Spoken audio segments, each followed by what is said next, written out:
Straujo ieroču pieprasījumu pieaugumu Amerikā skaidro ar iedzīvotāju bažām par noziedzības līmeņa pieaugumu pasliktinoties ekonomiskajai situācijai. Kamēr amerikāņi 23. decembrī iegādājušies vairāk kā 100 000 šaujamo, Latvijā, lai ierobežotu tautas bruņošanos, tiek rūpīgi pētīta atļauju lūdzēju motivācija un Ziemassvētkos tuviniekiem dāvanā pasniegt, piemēram, revolveri, nav iespējams. Turklāt jau tuvākajā nākotnē izvērtēšana kļūs vēl striktāka. Cilvēki pārsvarā šaujamieroču atļaujas prasa darba vajadzībām, taču ir iespējams tās saņemt arī pašaizsardzībai. Ja viņš dzīvo kādā viensētā, kaut kādā nomaļā vietā vai kur viņš nejūtas varbūt pietiekoši droši, kur viņš nevar varbūt arī pieslēgt kādu apsardzi un nevar būt garantijas, ka viņš saulēcīgi var atbraukt un tā tālāk, tad viņam varētu izsniegt atļauju, bet šī atļauja ir ieroču glabāšanai. Šeit jau nav pamats nēsāt ieroci līdzi. Šobrīd Latvijā reģistrēti teju 65 000 šaujamieroču, no tiem pašaizsardzībai iegādāti 12 624 ieroči. Savukārt ieroču nēsāšanas atļaujas ir vairāk kā 10 000 iedzīvotāju. Vislielākais bruņoto personu skaits dzīvo Rīgas apkārtnē.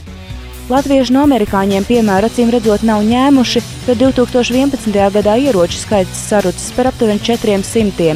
Cilvēki vairāk bruņojušies tieši ekonomiskās krīzes sākuma posmā. Šobrīd ļaundaru sabiedētie iedzīvotāji lielākoties aprobežojas ar kodīgas gāzes baloniņiem un gāzes pistolēm. Tā bēdīgākā saskarsme ar klientiem, kad atnāk cilvēks un saka, bija gadījums tāds un tāds, un tagad kaut ko iesakiet, jo vienkārši ir reāli bailes iet mājās, vai puiši pērk savām draudzenēm vai vecāki bērniem, vai konkrēti pats sev. Tie tad ir tādi līdzekļi, kas ir neletāli pašaizsardzības līdzekļi. Gāzes baloniņa priekšrocības tas ir lēts un gana mazs, lai ietilptu kabatā.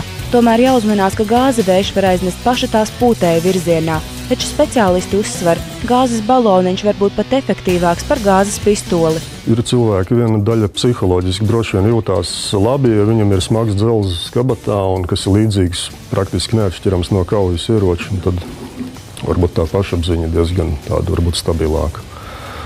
Par viņa efektivitāti, šitāds balons noteikti būtu daudz efektīvāks nekā gāzes pistoli, kuru izvelkot jūs var arī pārprast. Ieroču veikalos reizēm ieklīstot arī šaubīgi tipi, kur izskats un uzvedība pārdevējiem rada aizdomas. Pēdējā laikā ieroči bieži nonāk nepilngadīgo rokās. Piemēram, jaunietis, kurš imantā sašāva automašīnu, autobusu un tramvaju, pie ieroča ticis lūdzot to nopirkt kādam pilngadīgam draugam. Eksistē arī tā sauktais melnais ieroču tirgus. Nelegālie šaujamieroči Latvijā visbiežāk nonāk no Lietuvas un Krievijas, tādēļ reālais bruņoto cilvēku skaits valstī varētu atšķirties no policijas statistikas. Ieva Brante, Tautas balss.